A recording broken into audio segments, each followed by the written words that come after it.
I'm Ruan, I'm an alcoholic. You know, like, I was quite all right with this whole thing since when you told me up until the drive here. And immediately, it's like normally what I do when I open a share, I'd like say something funny. And I had so much stuff to say on the way here, and as soon as I came into the room, it was gone.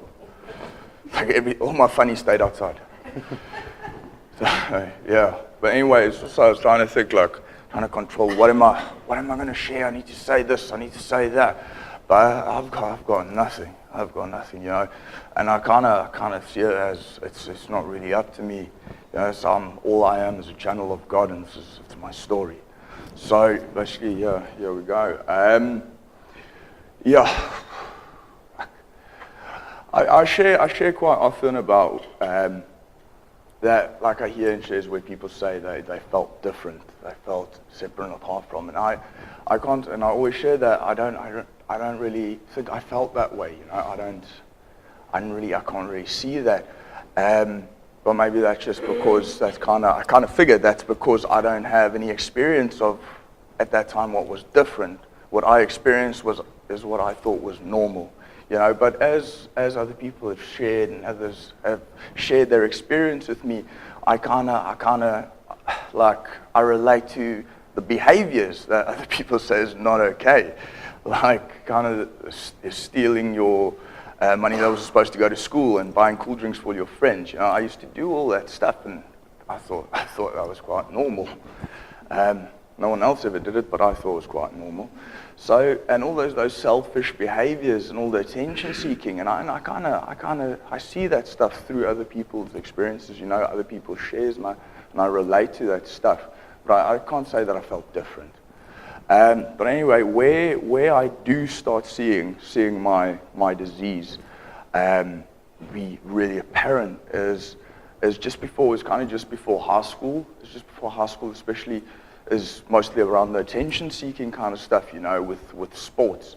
As I used to be a very big sportsman up in school. I used to get all my attention from it. I used to get all the affirmation from girls from it, you know, and that stuff. And it made me feel all right. It made me feel okay, you know, and it made me feel a part of.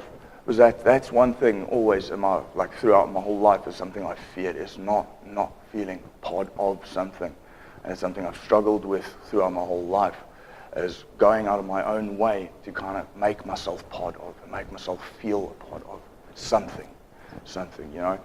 Anyway, but yeah, as I said, you know, my disease started from high school. I kind of see it as at high school, you know, or before high school, and it carried on.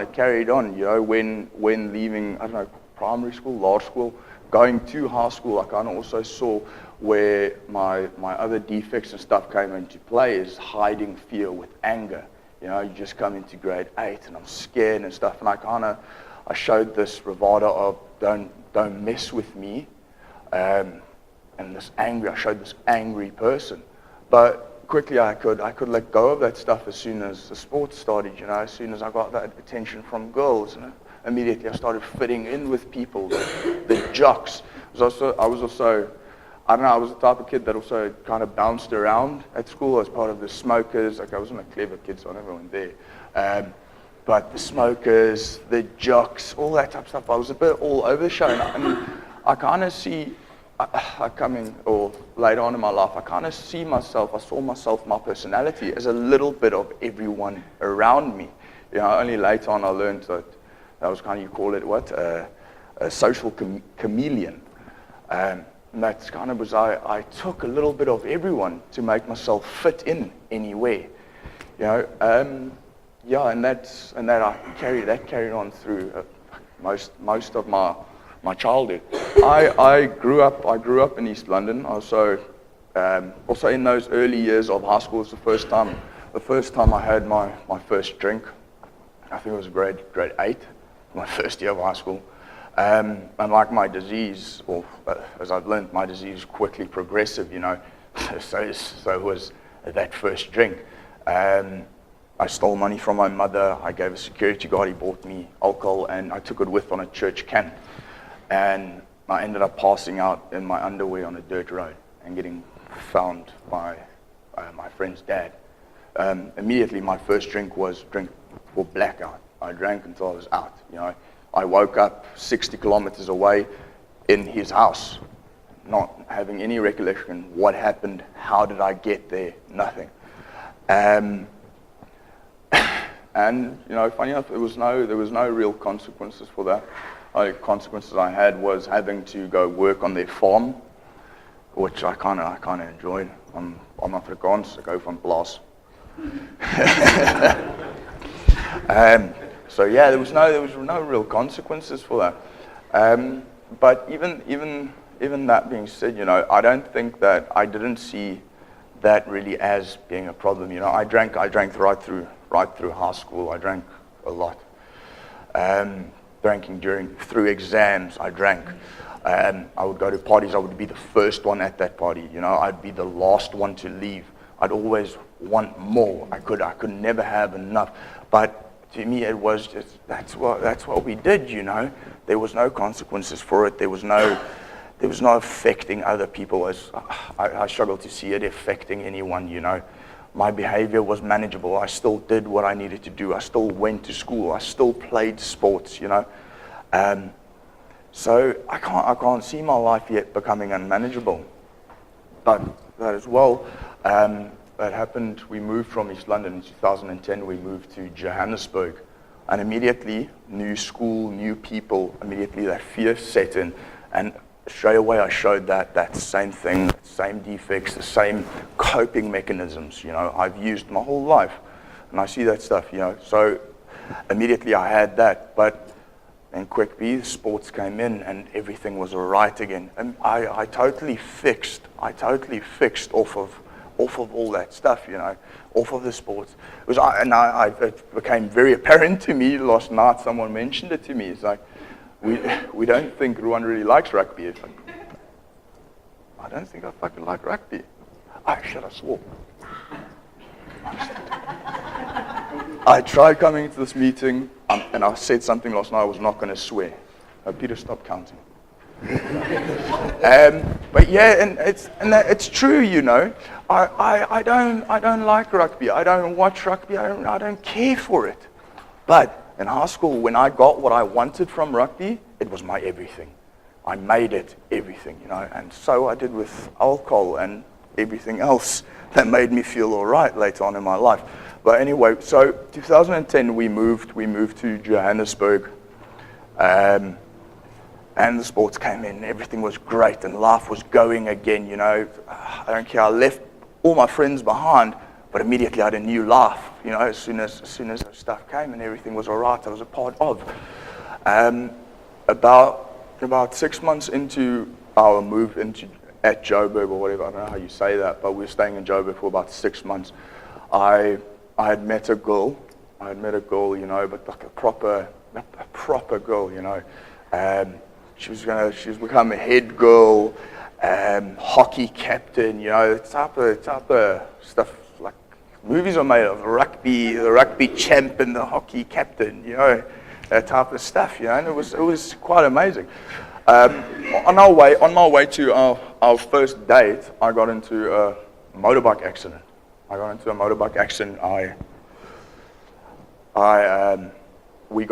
hit by a car, and I bugged up my leg, my vertebrals in the neck. I had slight frontal lobe brain damage, that type of stuff, and I ended up spending about 6 months in a wheelchair.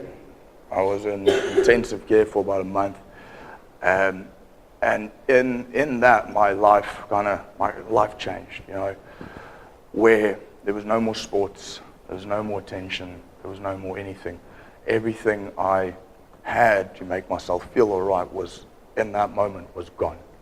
There's a lot of self-pity, or there used to be a lot of self-pity around that event for the years following. And with that happening, and sports and everything being gone, my solution being gone, immediately, my drinking picked up.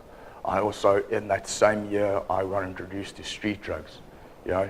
And this is quite an important part of my story, is that within my disease is very, like the progression is extremely fast. I kind of believe my active addiction or active alcoholism started there, 2010. It lasted 4 years. I did 4 years of active addiction. That's the progression of my disease. 4 years and I was done. But let me flip through it for you. Within six months or after the accident, I got introduced to street drugs. Immediately, I had started stealing from my parents, because I don't steal from anyone else. I'm too chicken shit to steal from other people. So I steal from the people who care about me, because there's no severe consequences, you know. And I hurt the people around me because there's no consequences. I'm very scared of consequences, you know. I hate it. So within that being said, I started stealing, and I got caught out. I got caught out within that same year, and when the consequences started to come, immediately I tried my first suicide attempt. You know, I tried overdosing, and immediately that's that running from the consequences. You know, that self-pity. You know, that trying to just push everything. Oh, Ruan, shame, Ruan. You know, trying to get that attention and get away from the consequences, and it worked. And it worked. I must say, it did work. And that is, as well, I went to my first psychiatric hospital after that, and prescription meds came into play. So after that, I had a nice combination of a lot of stuff I was putting in my body that was not supposed to be there, you know. But that's all right. Now, this 4 years, I don't want to delve too much into that. That 4 years to me is, after that event, has been quite a blur. I ended up going into about 7 treatment centers. No, I'm lying. Sorry, I'm lying. It's happened that I was in and out of psychiatric hospitals. I had another suicide attempt after that, and everything just got worse. I dropped out of school after that with the leg, was now I'm not paying attention. I'm concentrating on other things, and life, like within a year, 2 years, started becoming extremely unmanageable. Everything around me was falling apart. Fuck off.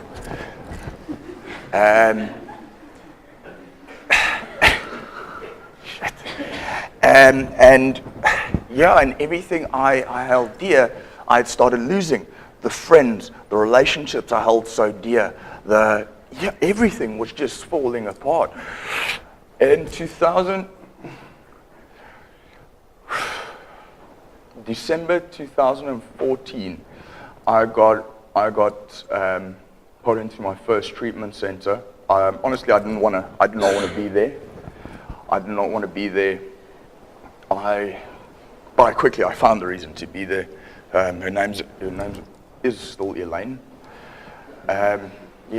Elaine was married, but that's a minor detail.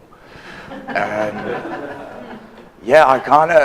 was there for like 3 days sulking. I want to go home. As soon as she got admitted, no, I will stay. I want recovery now. And me and Elaine kind of hit it off, and everything was all right. You know, after that, I found a solution. I stayed sober for 3 months with Elaine and her husband. I went to go stay with her and her husband. It's complicated. And that lasted 2 weeks. 2 weeks.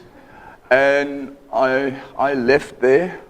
I left, exposing everything to her husband, fucking up her whole life and what she knew, and left. And I was stranded in Secunda. If anyone knows what Secunda is, most of us will not, because it's nowhere. And immediately I went back to what I knew. You know, I went back to what I knew made me feel all right. I went back to the drinking. I went back to the street drugs. You know, from that December 2014 to, oh no, I'm wrong. that was December 2013 to September 2014. I did 7 treatment centers. I did numerous psychiatric hospitals. I cannot tell you how many. I still know nurses by name. And yeah, but that last few months is where I kind of started conceding. No, I started acknowledging that I can't do this anymore. I can't do this anymore. I got arrested. My mother arrested me because yet I steal from my parents. So I stole a TV. I still believe it was my TV, but I stole a TV. And my mother had gotten me arrested because I went on a binge. She waited until I came back because I always come back home.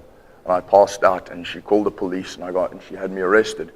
She had me arrested. I went. I got put in Tembisa holding cells. It's not a great place. From there, I got sectioned to another psychiatric hospital. But this is quite an amazing thing. Is that as soon as my mother had enough, as soon as my mother had stopped enabling me, and I got cut from those ties, I had nowhere to go. And as I see it, that's when God kind of stepped in. Is when I had nowhere to reach onto, no one to latch onto. God kind of took control because I couldn't do it anymore. God took control, and that golden thread started. I got sectioned to a psychiatric hospital. I got involved with social workers. Social worker put me in contact with people in Durban, and I got shipped to Durban. I came to a treatment center, and it was different. And something was different. I had enough. I hadn't stopped using because I was incapable of stopping using. I was using on the flight. I used when I landed. When I landed, and they picked me up, I took the last bit I had and I threw it away. Maybe I don't know what that was, but I kind of felt that I think I felt I had enough. And I got taken to this place. I can't remember my first few days there. Malnourished. I don't think I hadn't slept for like 7 days. So and I got booked in and immediately I'd been to quite a few treatment centers, and immediately something was different. Something was different about this place. The people there seemed to be happy, and the people didn't look like drug addicts. For the first time ever, I've been to a treatment center, and people did not look like drug addicts. And that immediately had me wondering. Because that's the first thing a program does for us, is that we kind of start looking normal, and we start looking okay. We start stopping the old behavior. We act all right. Anyway, and I started working my steps up at that place. I spent quite some time there. I was one of those sicker than most. I did 14 months in a treatment center. But also that being said, even though I didn't have enough, I was about 8 months sober, and I got told to leave, and I was okay to go to the halfway house. And that time I wasn't in the halfway house yet. I was coming in and working and going back to stay at the treatment center. And I went to a coffee shop, or I walked past a coffee shop there in Scottsboro. The coffee shop's not there anymore, but and I saw this girl, this amazing girl. It's like immediately that type of stuff. You walk and you stop. It's amazing. So I left. I didn't go there. I left because now I went to go pick up the guys from the halfway house because I do service, and we're gonna go have lunch at that coffee shop. I took her there, and then it was strange also, like, I was so shit scared, I couldn't even look at her. But my God has a sense of humor. She approached me and gave me her number. Right there, that solution came in, where I went to the bathroom, I put her number in my phone, and I came back and I showed the guys, no, I'm in recovery, I can't do this, and I threw her number away. I fucking had the number in my phone. Immediately that dishonesty came in, I need to protect my solution. I need to protect what makes me feel okay. So that kind of carried on. I'm sitting with that dishonesty. Every time I came out, I messaged her. Yeah, in about 8 months, I went to the halfway house. Also, in that time, I got offered a job. I started studying again. I had a car. My life had really started getting going again. But anyway, so I went to the halfway house. I had this dishonesty, and it quickly developed. It quickly developed. I was eight months sober. I lasted a month in that halfway house, and I was finished, and I was done. Sitting with dishonesty, lying to people, selfishly not going to meetings. Yeah, and I was finished, and the consequences quickly came. Within that month, I had my car blew, my motor blew because of lack of maintenance. I'm not going to say that. I was giving attention to somewhere else. And I was giving her attention and not the important stuff in my life, So the car went. And very quickly, I started losing friends that are still around here today, friends that called me on my stuff when that stuff went down. That same day, one of my best mates today, he called me out and he gave me my reality. That same day, I went back up to treatment, And I went back up to treatment 8-9 months sober, worse than when I came into that treatment center the first time, just on behavior, just on dishonesty, I'm sober, I'm in recovery, but I went back worse. Anyway, so I spent another few months there, an overall total of 14 months up at treatment. Eventually I left again. I started a life back in Scarborough. Oh, wait, sorry, go back. But okay, the stuff didn't stop there. I didn't get better immediately. As soon as I went back, I made the decision, just better. It didn't happen. I had to go through more pain. It was about 2 months back in there, and I was not getting better, I was not facing things. I was blaming. I was doing everything except for look at my own stuff. Then it came to a point where I step 11'd some very hectic stuff, blaming counselors, blaming the mechanic, blaming everyone else. Before lunchtime, before breakfast, I got called into the office by 2 counselors, and I got given my reality. And it was harsh. They gave it to me. Yeah, they properly gave it to me. But that being said, no matter how harsh it was, immediately I started listening. And it was the strangest thing. As soon as I started listening, as soon as I took responsibility, because I also believe at that point, I conceded defeat. I believe I did. I believe I surrendered at that point, and I couldn't do it anymore. At that same day, my car came back from the mechanic. That same day, I got a phone call from my old employer that I still have my job if I want to come back. Just, I don't know, for me, that was one of the biggest God moments in my life, is that moment.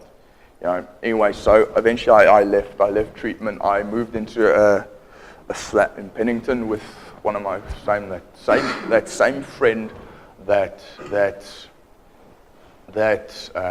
called me out on my stuff before I went back to the house. That same mate, we ended up living together, and life was simple. And that was kind of my first year of recovery.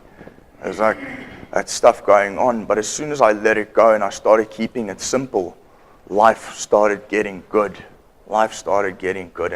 When I started listening to my sponsor, when I started listening to suggestion or following suggestion, because I can listen and not follow. When I started following suggestions, things started to become good. When I started working a proper program. Eventually, I went into my second year of recovery, and the same stuff. I kept it for the first two years of my recovery. I kept it quite simple. I listened to my sponsor. I followed suggestion. I went to meetings. I did my step 11s. I went to work. I went to meetings. I went home. I had a handful of things. To balance out. It was quite simple. I think back at it today, and I kind of miss my early early recovery, life, don't get me wrong, life is amazing now, but life was so simple back then. It's like, I think of my recovery, and I also do share a lot, it's like I think of my life as kind of like a scale. In the beginning, I had work, meetings, fellowship. And as life went on, as recovery developed, my responsibilities came more, and eventually I added a relationship to that, and everything went fucked up. But I slowly learned with my sponsor and with the fellowship, I slowly learned to deal with that stuff, and I found balance again. And then life went on, and I added some more to it, and everything went wonky, and life went on. Until my second year in recovery, I worked for a company for the first time in my life. I worked for a company for a year, the first time ever. I left. I got offered a new job. I thought was a better job, like 3 times the pay, work vehicle, laptop, phone, everything that sounds so great. I got offered it, and I spoke to my sponsor, and we said, "Yeah, sure, go." And I went, and I left my previous employer on good terms for the first time. I gave notice, and I left there with a good working relationship. I still have a working relationship with them today. Anyway, so I went to go work for this company. I started working construction again. I started working in a place called Gamalake. If anyone knows where that is, it's in the sticks as well. I don't know why I end up in the places like that, but I was there. And it was really a good experience. Because I lasted 5 months and I got fired. It was a learning experience. Okay, I got told to build a steel structure without engineers or architects' drawings. Today I know that's wrong, and it fell over, so I got fired. But what it's not important, okay? But what was important is how I dealt with that situation. My normal behavior would have been run, maybe try to get away from that stuff, The way I reacted there was immediately I called my sponsor. Immediately I started following suggestion. That same, as I got fired, I walked away and I called my sponsor, And I must tell you, this is another God incident. Within a half an hour, I got fired on the Saturday. Within a half an hour, I had a new job. I was starting on the Monday. A local job, same benefits, everything. And I'm still working for that company today. It's quite strange how everything just kind of works out when I do what I'm supposed to do, That brings me to this third year, This third year has been different. This third year has been different for me, My first year I got into the dishonesty. My second year I got fired. My third year, nothing. Nothing happened. But what has happened has not been external things. It's been things inside. I've kind of learned. I've started seeing, realizing that I'm still a kid. I turned 25 this year, and I feel like I'm 12. With learning to deal. Because the first few years was quite simple. All I did was follow those few things. I kept it very simple. This year, life has expanded so much, and I've started learning things. I've started learning what emotions really are. In 3 years in recovery, and today I'm only learning what emotions really are. What they really feel like, and really feeling like knowing how to deal with these things. Working closely with my sponsor. The most difficult thing I've kind of gone through was myself this year. My reaction and how things are, especially around work, and how I deal with things around work, because my responsibilities have grown immensely. I run a construction site just up on that other hill. I have over 100 staff, 150 staff, which I try manage, and it gets to me, but immediately, I found, not immediately, it took almost a year, I found the solution in that little book, just after chapter 5. It speaks about the actor. It speaks about the actor trying to control everything. Because I was busy losing my mind. I was in a mess. I was walking out of meetings crying, 3 years sober, not knowing what's going on with my life, feeling so unmanageable. And I found yet again, I went back to where it starts, I went back to that book, and I found my solution. And this last few months have been quite easy. It's been quite good at work, I've let go. I've done what I could do at work, and I've kind of let it go, I've kind of let it, like, left it to God, and everything's really, really been all right, and I've not lost my mind. Because I think I was slowly about to do that, because I was so getting consumed in everything around me, especially the work thing, that it was slowly like smothering me. But I don't run, I don't drink, I reach out to what helps today. I reach out to the program I've been taught today, and life becomes manageable again, and life becomes okay again, and yes. So then, this morning I was sitting, I get nervous, I start freaking out. So what I do, this morning I wake up and I start meditating, I started thinking about, that's something else I really struggle with, my head's too busy, but this morning I sat down and I started thinking about my life today, and how